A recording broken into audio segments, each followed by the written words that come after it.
All right, great. Thank you all for joining us this evening. Tonight we have Stephen Held from the Kentucky Higher Education Assistance Authority, who is here to talk about financing your college education. So he'll give you some good advice about scholarships and financial aid and answer any questions that you have. If you all don't mind, just making sure that you keep your mics muted. I will, if you have some questions, go ahead and put those in the chat. And Stephen, I will, since you might not be able to see the chat function while you're presenting, if something, if there's like a pause or something and a question comes up, I'll just moderate that if that's okay. That's fine. Okay, great.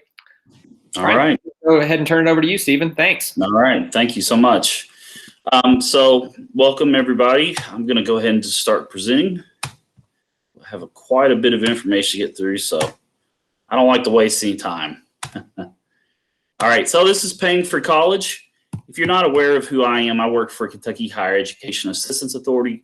We're the state agency that's in charge of all of the state assistance for college going students in the state. So any state grants, state scholarships, we're the ones who distribute that money. We also have an outreach staff. That's what I'm part of. And so we provide informational services and publications. And we specialize in things like admissions and financial aid. That's what we're known for. So that's why I'm here. I'm here to talk about money. I'm going to keep it simple because I know that you guys are mostly sophomores and juniors that we're talking to. So when you get to senior year, you're really going to start getting in depth on this stuff. It's really smart not to overcomplicate the process before you get there. So these are the 4 types of financial aid. This is what it looks like. There's grants, scholarships, work study, and federal loans. We're going to go through each one of these, but all of these come from different sources. So financial aid comes from the government. That's a large source. You're going to find grants, work study, loans from there. Institutional, or the college, the actual institution that you're going to attend, that comes in the form, that can come in the form of grants or scholarships. There's outside of the college, we call those private sources. Those are mostly scholarships. And then you can also join the military. I'm not going to discuss the military aid tonight, but if you have a question about that, please feel free. I know plenty of people I can refer you to.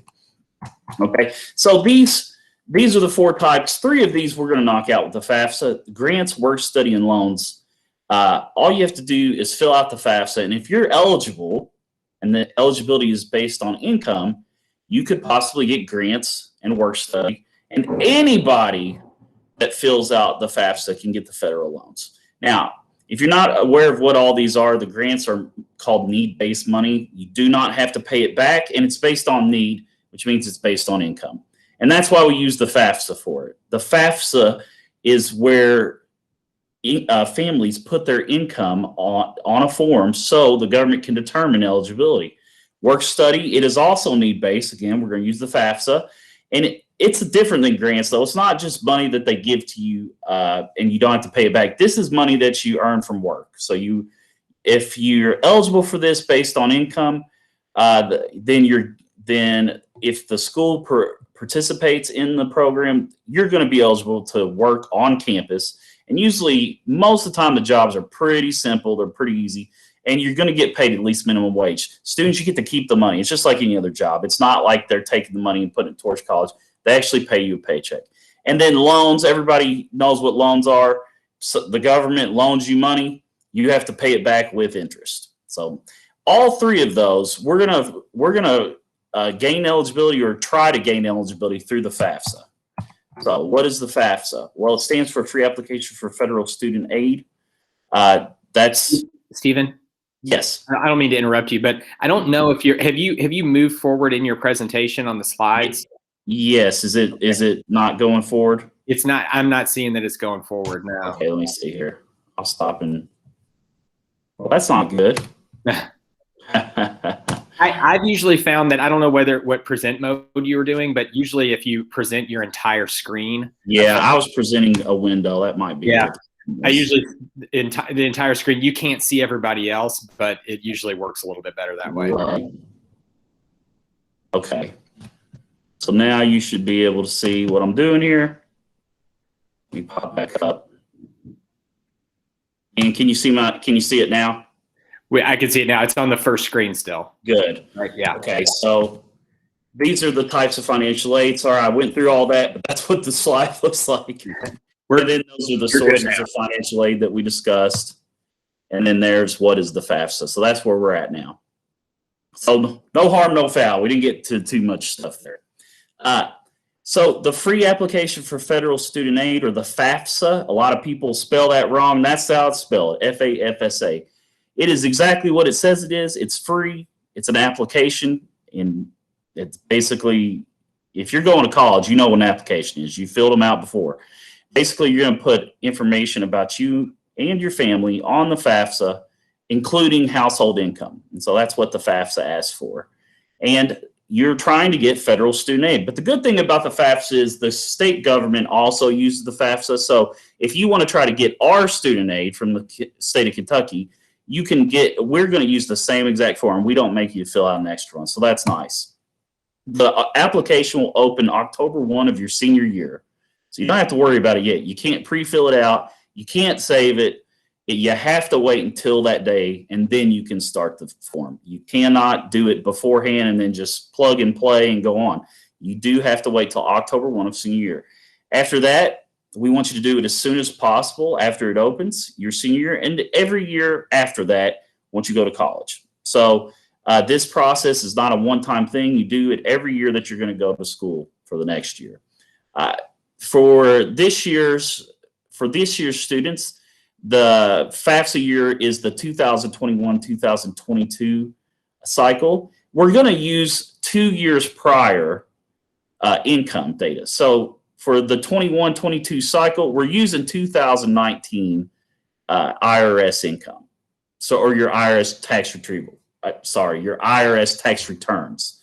And so that can confuse people a lot, but think of it this way. When you fill out the FAFSA, your taxes will already be done, and that's a good thing. That you can go ahead and fill it out. Sometimes when families fill these things out, tax information can change from year to year, and so you might have something. Don't worry, there's a process called professional judgment if you have anything drastic that happens from year to year. So you're not just locked into that 1 year, but it is important to know they will use 2 years prior to the FAFSA cycle that you're in. The good thing about the FAFSA is it puts a data retrieval tool in there from the IRS, which means that you can pull your tax returns right into the FAFSA without having to do all that data entry. It's very nice, very easy. And it's actually the best way to put data into the FAFSA from the IRS. You're going to put the schools you want to apply, that you have applied to or want to apply to on the FAFSA.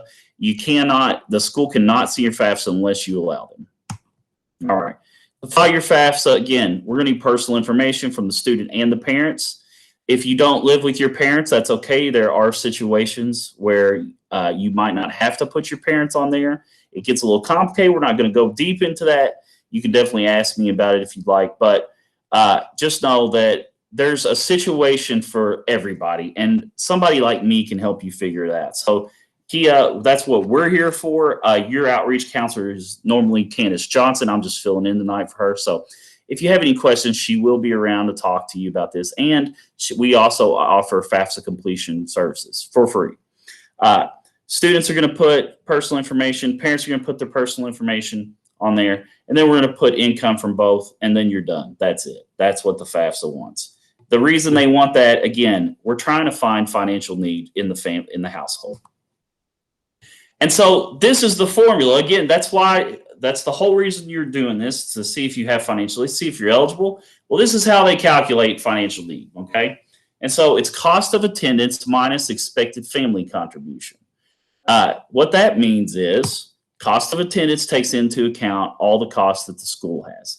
By law, every school is supposed to have a cost of attendance on there. They have to. It's required by law. They can't get away without having it each year, and they have to do it for each year. There's two types of costs. There's direct cost and indirect. The direct or billable costs are tuition and fees, room and board. That's what you're going to have to pay to get into the college. I say if you want to step foot on campus, you're going to have to pay that. The indirect cost is what you accrue as you're going to school. So we know that you're going to have to pay for books, but you don't have to pay for books or up front. That's something that you can figure out. You can pay for books however you'd like. You can rent them, you can buy them new, you can finance them through the college, but you don't have, those are indirect. So that's stuff, those are costs that you'll accrue throughout the year. Then expected family contribution is what the FAFSA spits out. And this is kind of confusing to people, but just think of it like this. It's a number at the end of the FAFSA that says this is how much we expect that you're going to have to pay if we made you pay. Okay? So it's basically measures how much the student family could pay in that scenario. It's not required. Parents, you're not on the hook for that money. But we have to rank people. We have to figure out who has need and who doesn't. So this is how they do it. And so EFC is a part of that cost of, or a part of that formula for financial need. Now, just because you have financial need doesn't mean that you're going to get grant money, doesn't mean that you're going to get all this free money, but it can help in a lot of different ways. Some schools look at financial need when they award certain scholarships. So you might not get a dime of grant money, but your financial need still might be high enough to where there's other programs that'll kick in from the school. So you can't look at this thing. It's financial aid is there's so many facets to it. I always say the best thing you can do, instead of trying to become a financial aid expert, because trust me, it takes a long time to do it, and there's a ton of training you have to go through. Don't worry about it. Just do the FAFSA, because that's really what all that form is going to solve a lot of your problems. So just do the FAFSA. All right. After you do the FAFSA, if you are eligible for grants, there are different types. So there's the federal grants. It's called the Pell, and the Supplemental Educational Opportunity Grant. This is the chart. This is a chart that we put out in our books. It has gone up since this has been printed. So this year, the Pell Grant is $6,495. It'll go up next year, and then the Supplemental Educational Opportunity Grant is up to $4,000. That varies from school to school, and I've not seen it higher than $800 recently in Kentucky. So not every school participates in that, but every school in the country participates in the Pell if they're certified, a certified school. Work study, again, we talked about that pretty much. If you're eligible for work study, it'll tell you, the school will tell you in your award letter, and then you'll have to apply for a job and of your liking on the college. And so that's a process in itself. After the FAFSA, you're done with the federal government. Basically, you fill out the form, and then it's up to you and the school to figure that out. And then there's loans. So that's what comes from the federal government. The state government has their own grants called the College Access Program Grant and the Kentucky Tuition Grant, the CAP grant for short. It has actually gone up too. So this upcoming cycle, the 21-22 year, the CAP grant will be $2,200 at two-year colleges or community college or technical schools. And at four-year colleges, the CAP grant will now be $2,900. So it went up. You do have to use those in Kentucky. Those are for college students who attend a Kentucky college or trade school at least half-time. The Kentucky Tuition Grant is different in that it's extra for private colleges. Now, private colleges can get the CAP grant, but the Kentucky Tuition Grant is stackable on top of that. And we give you a little extra money for the private colleges because they're a little bit higher on the front end. And so we want to try to hedge that a little bit for you, knock that price down. I have seen students get the Kentucky Tuition Grant without getting the CAP grant or the Pell grant, okay? So that's why we fill out the FAFSA. A lot of people assume, well, I'm not going to get it. I'm not going to get the Pell. I'm not going to get anything, right? But I have seen a lot of kids get the Kentucky Tuition Grant that go to private colleges. We also have scholarships in Kentucky, and I'm going to talk about that here in a second. And that list all the scholarships that we offer too. Don't worry, I'm going to talk about scholarships and Keys money especially. That's what we do. For loans, the loans from the federal government are called direct loans. There's two types of direct loans, subsidized and unsubsidized. The subsidized loan is based on financial needs. So again, we're going to look at that EFC. We're going to look at your FAFSA. If you're eligible for subsidized loans, the government pays for your interest while you're in college. So that means they give you money You don't gain any interest while you're in school. And then when you graduate, it starts accruing interest in. Unsubsidized is just the opposite. It gains interest as soon as you take it out. So it'll gain interest while you're in school, and it'll continue to gain interest after you graduate, and you'll have to pay the loan and the interest back. So obviously the subsidized is better, but not everybody's eligible for that one. Everyone is eligible for unsubsidized loans. And then there's something called the PLUS loan for parents. Parents, if you want to take out a loan, the PLUS loan is actually pretty competitive right now because the interest rate is so low. I mean, it's lowest it's ever been in the history of the Department of Ed. So PLUS loans are for parents and also graduate students, but parents, you can take loans out in your name for your student. That's something to remember. The direct loans are in the student's name. The PLUS loans are actually in the parent's name. So if you take a PLUS loan out, parents, you are on the hook, not the student. Just keep that in mind. When it comes to loans, make sure you can afford them. Students, don't let people freak you out about loans. Education is still a good investment. Here's the deal, though. You have to think about what you're getting for what you're giving. You're not getting educated if you're going to college for an experience. If you want an experience, I'll send you around the world for some of the prices you can pay. You're going to college to get educated primarily. The experience is extra. It's nice, it's the extra. That's the bonus. So when we are thinking about where we're going to go, we're not thinking about all the good times we're going to have and how many friends we're going to make. We're thinking about our education and what we're going to get for that. So this chart right here shows you the initial debt when you get out of college and you have to start paying it back. If you owe $30,000 when you graduate, you're going to have to pay $286 a month for 10 years after you graduate. These payments do not start till you graduate, so that's the good thing. And you even get a grace period after you graduate, so they give you time to get a job. But this is real money, and $286 that's a lot of money every month for 10 years. So this is a good investment if you can get a career going, and of course that's a great investment. But let's say down here at $100,000, now that's almost $1,000 monthly payment. And you don't have a degree that's going to get you paid like that, well, you might have some problems. So loans aren't bad. Money is inherently not bad. It's just what you do with it. Okay, so be wise about it.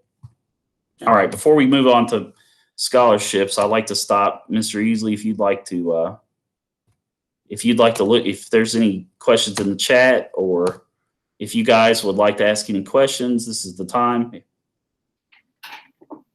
It doesn't look like there's no questions in the chat right now, but we'll give everybody. Does anybody have any questions? It looks like we're a pretty small group, so if anybody has anything they'd like to ask. All right, I'm good. So that takes care of, let me pull this back up again. All right, so that takes care, so let's start of those three that we were talking about: grants, work study, and loans. And again, the FAFSA, fill it out. Now we're on to scholarships. And scholarships, that's not based on the FAFSA. Now, scholarships are not need-based. They are merit or performance-based. But you don't have to pay those back either, so that's nice. And that's the kind of money we want. We want that free money. Now, if you can't get grants, which is free, then, hey, there's nothing we can do about it, okay? But everybody can do something about scholarships. We have more control over this, okay? Scholarships are based on you, based on the student. And we have scholarships right now for students. Starting in high school, the state of Kentucky starts awarding money to students. We have 2 dual credit scholarships, one called the Dual Credit Scholarship and the other one called the Work Ready Kentucky Dual Credit Scholarship. Students can take up, in the dual credit program, students can take up to 2 courses for free their junior or senior year. You can take both in 1 year, or you can take one your junior year, one your senior year, however you want to do it.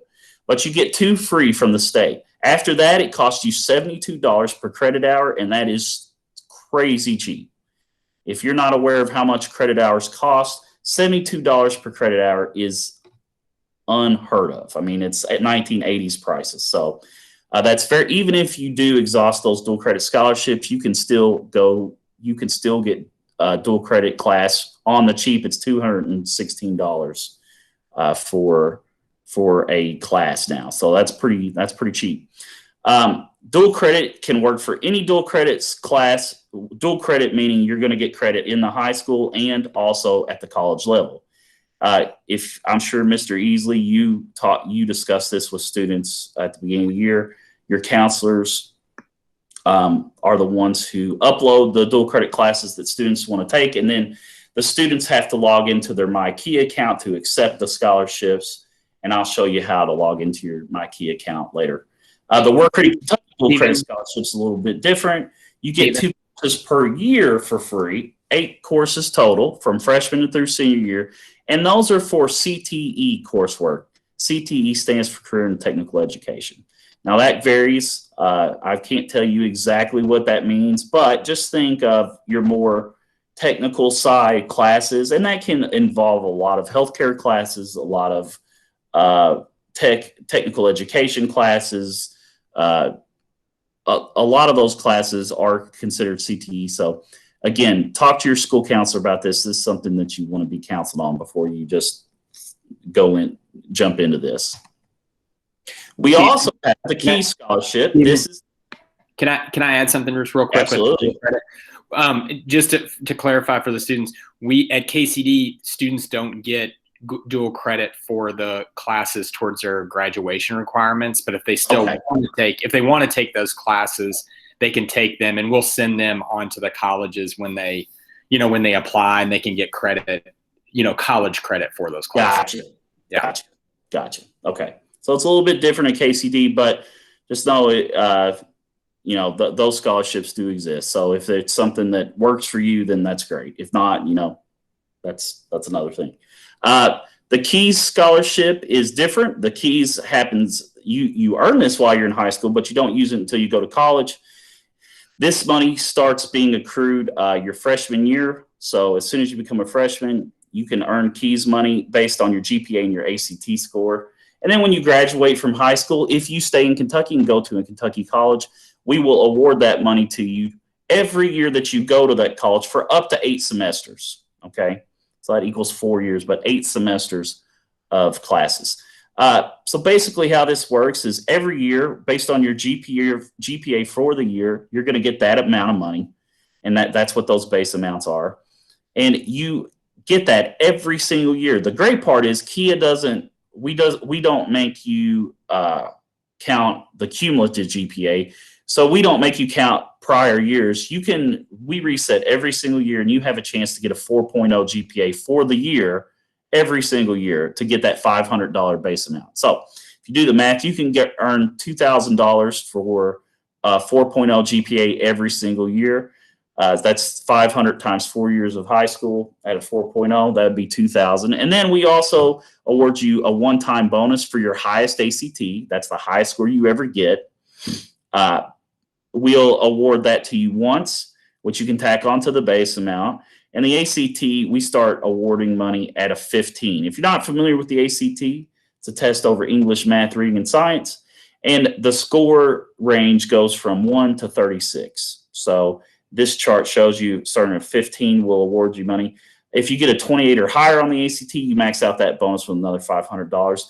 That's $2,500 you could earn in Keys money. And when you go to college, you get that $2,500. If you earn that much, you would get that every single year that you go to a Kentucky college. So that's $2,500 the first, the second, the third, and the fourth year. That's the great thing about Keys money. It's not just a one-time scholarship. You can renew it. To renew it, you need to keep a 2.5 GPA in college and stay on track to graduate, which means you need to take enough classes to graduate in a reasonable amount of time. All right. You can also take, if you are on free or reduced price lunch, which means you qualify based on household income, then you can also take advanced placement. Do you all do AP classes, Mr. Easley? Yes, we do. We do AP classes. Yeah. So at your school, it'll be advanced placement. And if you score a 3, 4, or 5 on that exam, you'll receive that much bonus amount. If you're not sure if you qualify, talk to your counselor, but you do have to qualify based on income. The income has to be low enough to be eligible for free or reduced price lunch based on Kentucky statutes. Now we also award KEYS money for registered apprenticeships. So if you don't want to go your traditional pathway, you can go into a registered apprenticeship and we will reimburse you for costs that you incur through that apprenticeship or classes that you have to take through that apprenticeship. So, hey, just another way that you can go to college, in quotation marks, right? Air quotes. Because college means a lot of different things, and it doesn't have to be your traditional four-year college sitting class. We want to meet you where you're at. Whatever you want to do, there's a way to make money or to earn money to go to college. Another way you can earn money is through private scholarships. So private scholarships, again, as we talked earlier about the sources of the financial aid, private scholarships means that these scholarships come from outside the institution, outside the government. And so we talked about some of the scholarships that you see at the government. Just know that your institutions have scholarships too, and you should look there absolutely when researching colleges. You should look at every college's website. You should talk to people in financial aid and admissions and ask them, what kind of scholarships do you offer? Because there's several types. There's admission-based scholarships. There's the financial aid department-based scholarship. There are departmental scholarships. So do your research. But after that, you're going to look for scholarships outside of college too, and there's ways to do that. Ask your counselor, ask your school counselor. They know, they're in the know. They talk to people like me that are in the know. So that's what school counselors are. I've never met a school counselor in Kentucky that doesn't know all their local scholarships. There's free scholarship searches all over the place. Google it. You'll find a ton of them. Some of the ones I like are fastweb.com, scholarships360.org, scholarships.com. All of these websites have huge databases. Most of the time they're national or regional based. So that's just another facet of looking for scholarships. Ask your employers, students, even you should ask your employers. Because if you work at McDonald's or Taco Bell or KFC, they have money for you. They will pay students to work and go to college. I mean, McDonald's pays $5,000 a year, I think. So, I mean, it's crazy. And then we also have UPS Metro College in Louisville. There's a ton of employer-based scholarships are becoming a huge thing. And parents, ask your employers too. You never know. You might not have heard about it, but you probably never asked before. So talk to someone in your HR, even if it's a small company. Doesn't matter. Ask. It doesn't hurt to ask. All they can do is say no. Public libraries have librarians, and librarians are paid to research. That's their job. That's what librarians do. They went to school for it. So even though they might not be financial aid experts, they still know where to look, okay? Clubs and organizations to which you belong, obviously, if you're National Honor Society, Beta Club, whatever, they might have money. They might have scholarships. I don't care who you ask. Just ask. You need to look around because this, college isn't about trying to get that one big scholarship and that'll pay for everything. It's about building a financial aid award package slowly and bit by bit. Even $100. I'll take $100. Won't you, Mr. Easley? I'll take it right now. So, I mean, it's about piecemealing this thing together to pay for college. Okay, look at it that way. And if all that fails, I'll send you to college for free in Kentucky, up to 2 years. So when you graduate high school, and if you don't have a bit of money from the Fafsa, and you don't have any money, scholarship money, and your keys didn't go the way you wanted it to, guess what? There's a last dollar scholarship called the Work Ready Kentucky Scholarship. You do have to fill out the Fafsa because we want to know if you're eligible for that money first. But after that, if you're not, if you go into one of the qualifying areas, which you see on the screen here, then we can pay for tuition and up to $400 in fees. So the Work Ready Kentucky Scholarship, which is different than the Work Ready dual credit, okay? This is after high school. I can send students to get an associate's now for free. So anybody in Kentucky can go. This scholarship does have its limits. It's not every college is going to have a ton of programs in the Work Ready Scholarship program, but your community colleges will, and there's a lot of 4 years who participate. And if you're a little bit flexible in what you want to do, I can get you educated up and making money very easily in Kentucky. So there is no excuse not to get educated. You don't have to go. You can do. There's so many different paths. There's so many different ways to pay. Not an excuse to say I can't afford it. Yes, you can. I can send you to do something. All right. The application for this year opens in May, so it's not even open yet. You're still ahead of the game. To fill this out, you'll also log into your MyKey account, which I'm about to show you how to do. After all this is said and done, this is what you're looking for, students. You're looking for these award letters. You'll get these from each individual college. And yes, each individual college will start handling your financial aid after you fill out the FAFSA and you look for all this money. Then it's up to them to package this stuff. And so, as you can see on this generic letter, you see the Pell Grant. This is obviously a state school because the CAP and the KTG grant is on there. Keys is on there. And then it shows you institutional aid. That would be your college's scholarships or your college's grants that they offer. And then there's loans, and that shows you your total award amount. Here's what we're looking for sample award, or here's what we're looking for on award letters. We want to make this cost of attendance and this total award match. We want a difference of 0, or we want you to get paid, that's ideal. But again, this is a piecemeal thing. This isn't there's no just one source of money there, okay?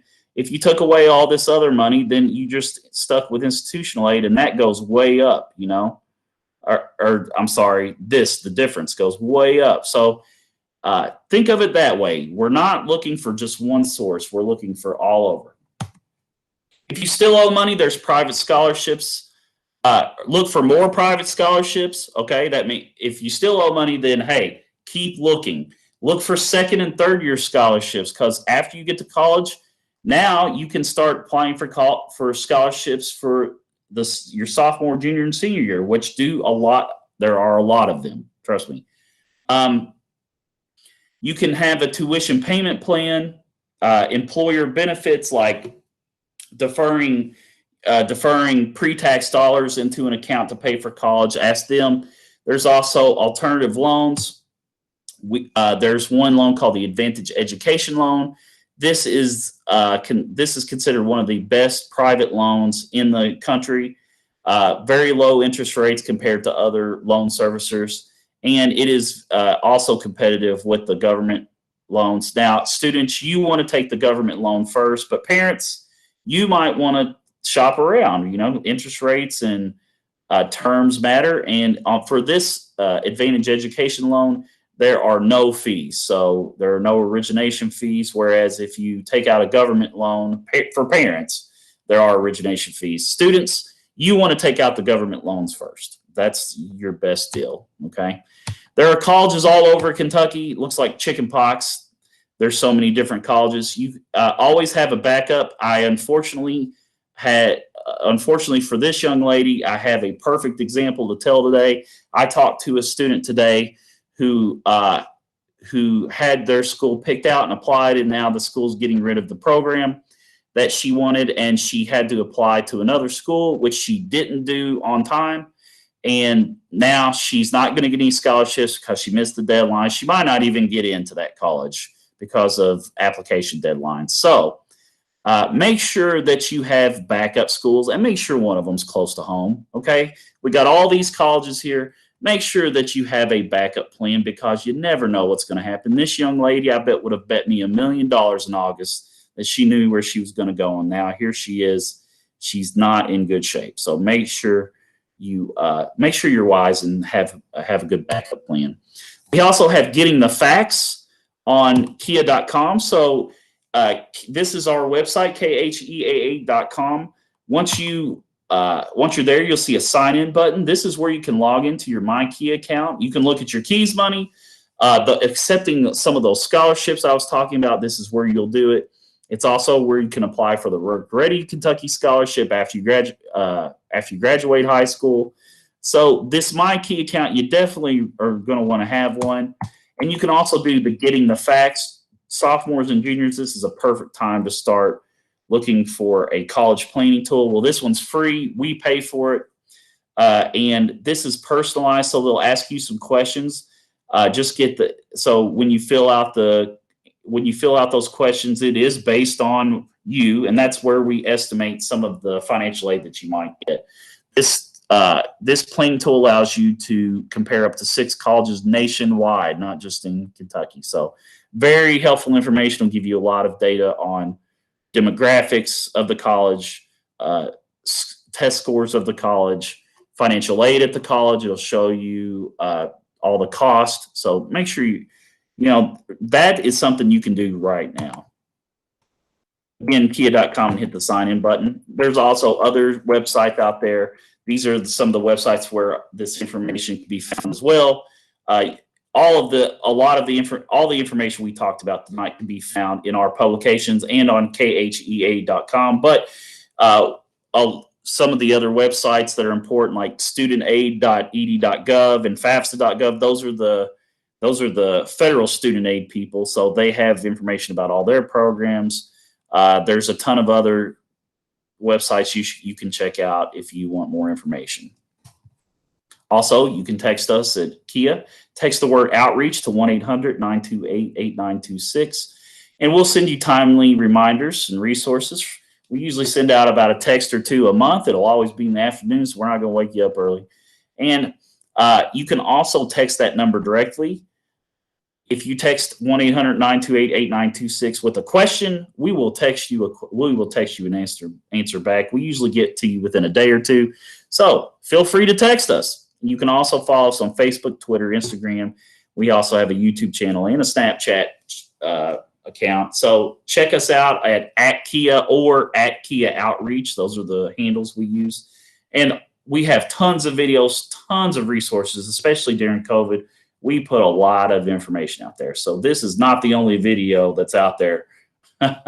This is not the only video out there that I have done on this information. So make sure you're checking those out too if you'd like more information.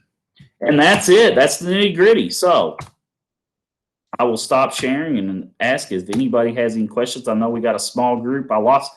We lost them all, Mr. Easley, after the first one. I think we're dealing with some of the burnout syndrome again. Does anybody have any questions for Stephen?